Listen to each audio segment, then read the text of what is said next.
तो हम लोग ये डिस्कस कर रहे थे कि अगर कोई इस टाइप का एक करंट कैरिंग वायर है जो कि जेड एक्सिस की तरफ रखा हुआ है और उसमें जो करंट है वो इनटू द प्लेन जा रही है, करंट की वैल्यू आई है और मुझसे कहा गया कि इस पॉइंट पर लेट अस से this point has coordinates x, 0, इस x एक्सिस पर सिचुएटेड किसी पॉइंट पर मैग्नेटिक फील्ड की वैल्यू निकालनी है और उसका डायरेक्शन भी निकालना है, ये मुझे दिया गया।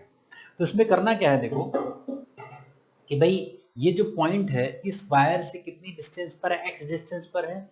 तो अगर इस पॉइंट को मैं कह दूं कि P1 पॉइंट है, मान लो P1 पॉइंट, तो P1 पॉइंट पर जो मैग्नेटिक फील्ड होगी वो कितनी होगी, फॉर्मूला क्या है अपना, mu naught I by 2πx, क्योंकि x डिस्टेंस पर है परपेंडिकुलर, ये वायर है ना, वायर इनटू द प्लेन है, तो वायर इनटू द प्लेन है और उस वायर से x डिस्टेंस पर पॉइंट है, तो वहां पर ये मैग्नेटिक फील्ड हम लोग निकाल लेंगे।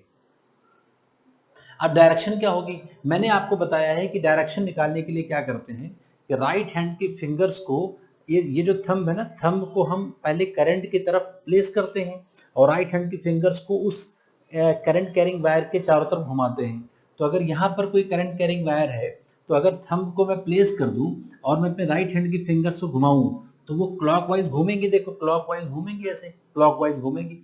तो क्लॉकवाइज घूमेंगी तो हमेशा ध्यान रखो कि मैग्नेटिक फील्ड लाइंस जो होती है वो एक सर्कल में घूमती है, सर्कल में। तो अगर यहाँ पर वो सर्कल का सेंटर कहाँ होता है, जहाँ पर वायर है और वो इस पॉइंट P से पास होता है। तो अगर मैं ड्रॉ करूं तो एक ऐसा सर्कल ड्रॉ कर लिया करो, ये एक ऐसा सर्कल अगर मैं बना दूं, एक ऐसा सर्कल बन गया, तो ये मैग्नेटिक फील्ड लाइन आ गई, ये मैग्नेटिक फील्ड लाइन है। मैग्नेटिक फील्ड लाइंस इसके चारों तरफ ऐसे होती है। यहाँ पर क्या मैग्नेटिक फील्ड लाइंस, मतलब ऐसे लाइंस घूमती है, जो भी करंट कैरिंग वायर होता है ना उसके चारों तरफ मैग्नेटिक फील्ड लाइंस ऐसे कंसेंट्रिक सर्कल्स में घूमती है। तो यहाँ पर जो सर्कल है वो इस पॉइंट से पास कर रहा है।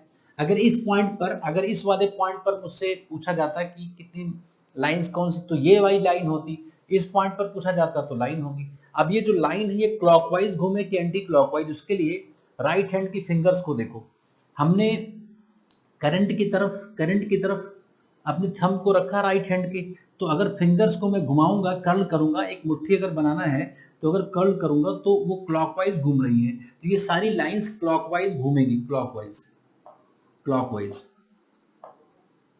तो ये लाइन हो गई, ये मैग्नेटिक फील्ड लाइंस होती है। मैग्नेटिक फील्ड लाइंस हमेशा कंसेंट्रिक सर्कल्स के फॉर्म में होती है, तो मैग्नेटिक फील्ड लाइंस है।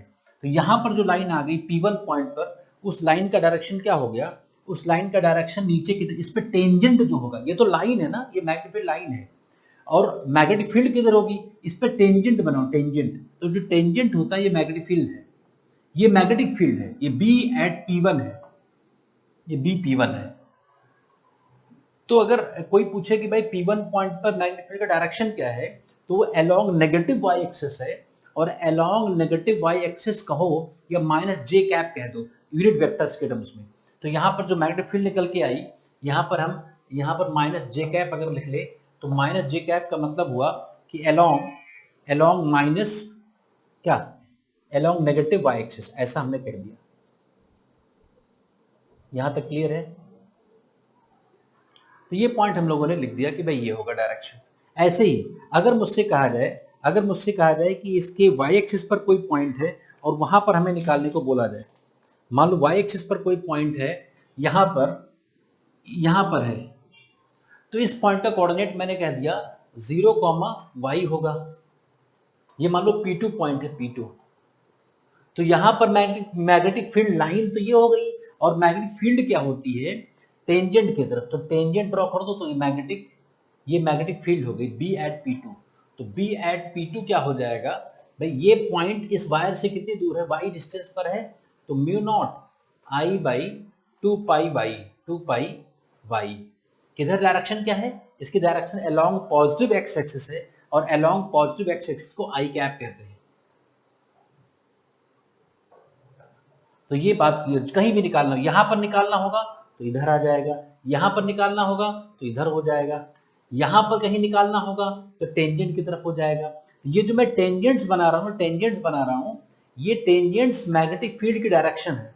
These are the directions of magnetic field and this concentric circle is not magnetic field, that is magnetic field line. Hope this is completely understood by you. यहां तक clear है? इसको आगे थोड़ा extend करेंगे और देखते हैं कि हम आगे क्या इंटरेस्टिंग इसमें और है। तो इंटरेस्टिंग पार्ट इसका हम अभी डिस्कस करेंगे।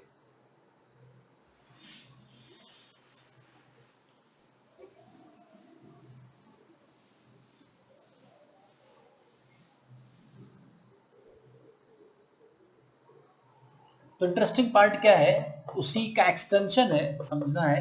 एग्जांपल देखो क्या है। अगर मैंने कहा कि मान लो ये x और y एक्सिस है, लेट अस से this is y axis and this is x axis, z axis की तरफ यहां पर एक, मान लो अब इस बार मैंने चेंज कर दिया और मान लो एक करंट कैरिंग वायर है, इसमें I करंट है and that is out of the plane. अब जो करंट कैरिंग वायर है तो z एक्सिस की तरफ रखा हुआ, लेकिन उसमें डायरेक्शन ऑफ करंट क्या है, आउट ऑफ द प्लेन, क्योंकि डॉट से मैंने दिखाया है। करंट की वैल्यू I है। ये इनफाइनाइट वायर का केस मैं ले रहा हूं, इनफाइनाइट वेरी लॉन्ग वायर है, उसका केस है ये देखना है।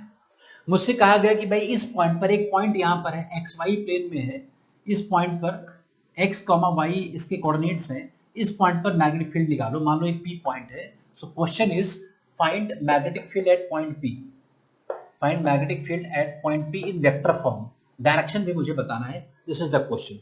तो क्वेश्चन क्लियर हो गया। क्वेश्चन में क्या है कि करंट कैरिंग वायर है जिसको z एक्सिस की तरफ रख दिया गया है और हमसे पूछा गया है कि एक एक्स वाई प्लेन में एक आर्बिट्रेरी कोई पॉइंट लिया गया है जिसके कोऑर्डिनेट्स x, y है, और मुझसे पूछा गया कि वहां पर मैग्नेटिक फील्ड की वैल्यू क्या होगी और डायरेक्शन क्या होगा, ये हमें बताना है आई कैप जे कैप के टर्म्स में।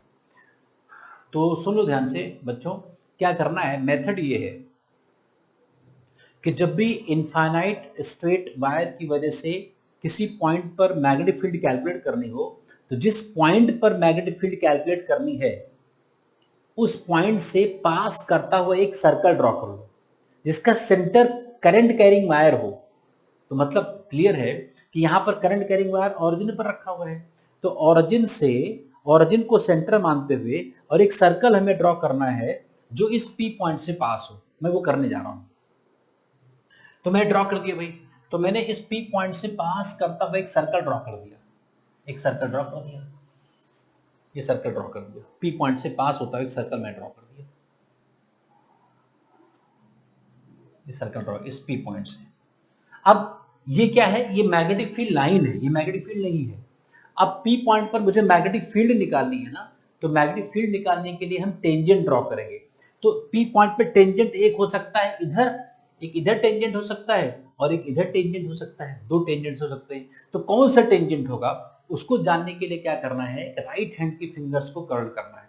तो उसके लिए हम क्या करने जा रहे हैं, ये जो करंट कैरिंग वायर है इसमें करंट बाहर की तरफ है, तो अब राइट हैंड के थंब को करंट की तरफ रखना है, बाहर की तरफ रखना है, और बाहर रखने के बाद इसको घुमाना है। जैसे ये मैंने रख दिया थंब को, now we have placed thumb of right hand in the direction of current, so that is out of the plane, रख दिया, और मैं फिंगर्स को घुमा रहा हूं, तो फिंगर्स अब एंटी क्लॉकवाइज घूम रही है ना, एंटी क्लॉकवाइज।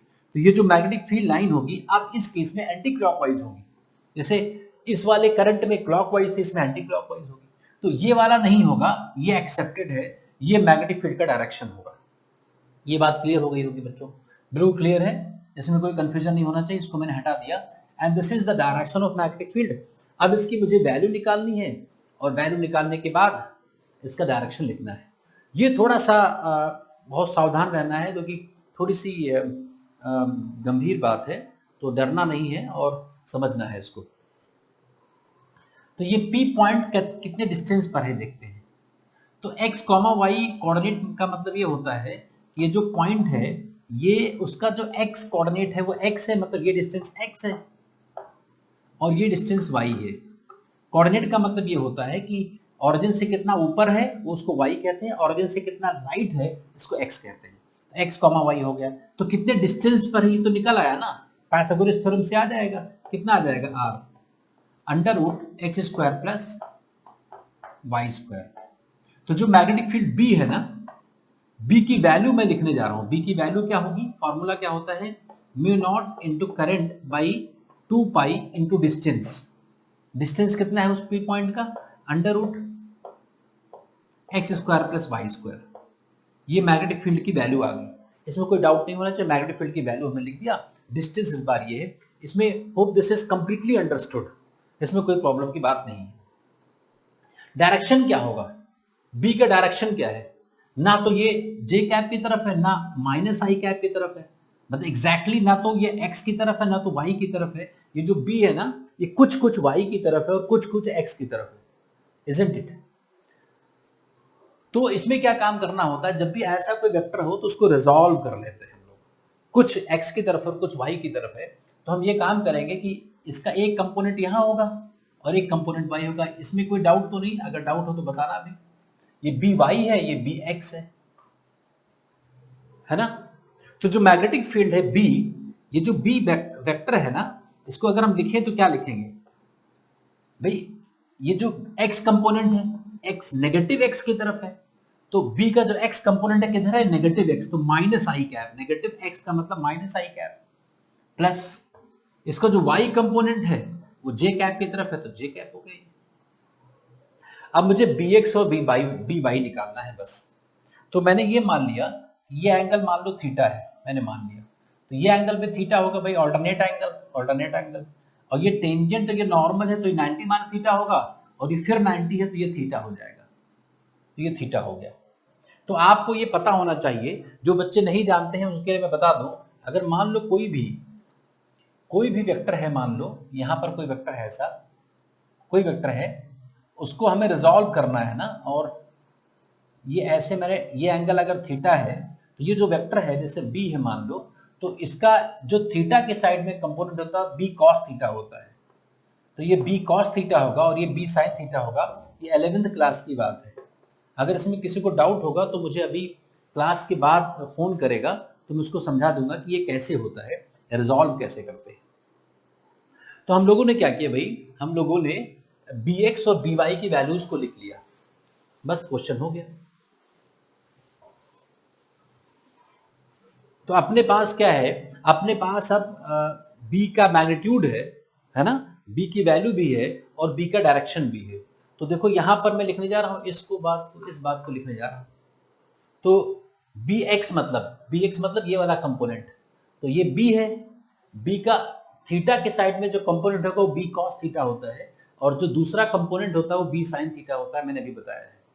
तो बी एक्स मतलब बी साइन थीटा, बी का साइन थीटा, तो यहां पर होगा बी वेक्टर क्या हो गया, माइनस आई कैप, मतलब बी साइन थीटा किधर, माइनस आई cap, plus b cos theta j cap.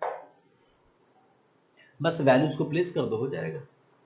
B की वैल्यू क्या है, लिखा हुआ है mu naught I over 2 pi under root x square plus Y square.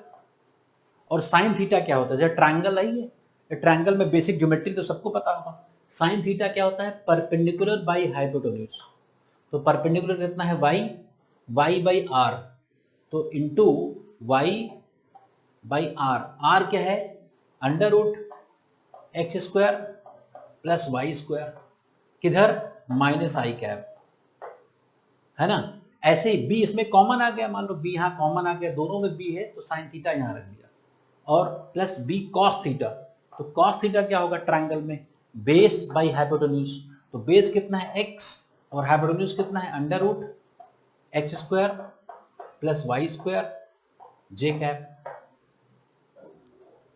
तो बस इसको x square plus Y square का अंडर रूट बाहर आ जाएगा कॉमन, तो जो स्क्वायर है वो खत्म हो जाएगा, so this comes out to be mu naught I by 2 pi X square plus Y square.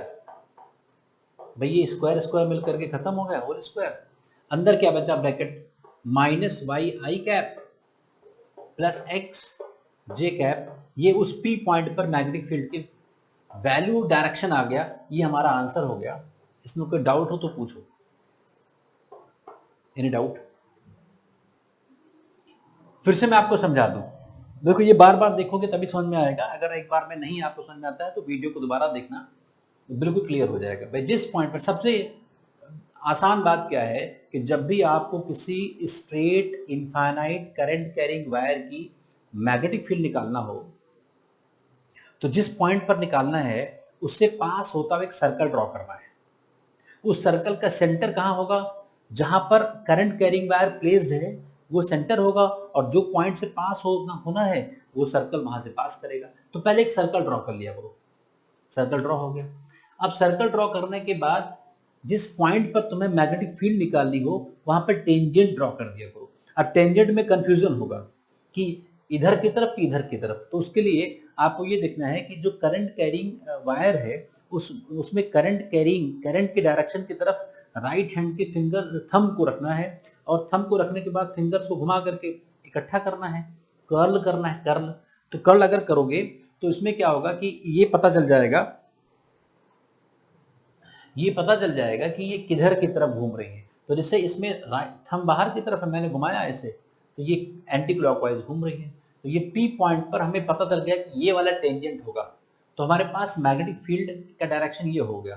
तो ये ना तो x की तरफ है ना y की तरफ है, इसका कुछ इफेक्ट x की तरफ और कुछ इफेक्ट y की तरफ है। तो जो कुछ इफेक्ट है ना, इसको टेक्निकली हम लोग कंपोनेंट कहते हैं। तो इसका कुछ कंपोनेंट x की तरफ है और कुछ कंपोनेंट y की तरफ है। कंपोनेंट कैसे निकालते हैं मैंने बता दिया है, बाकी साइन थीटा कॉस थीटा रख देंगे तो ये फॉर्मूला आ जाएगा। So this is the complete story about how we calculate magnetic field at a point having coordinates x, y due to a wire placed at z axis। ये clear हो गया होगा।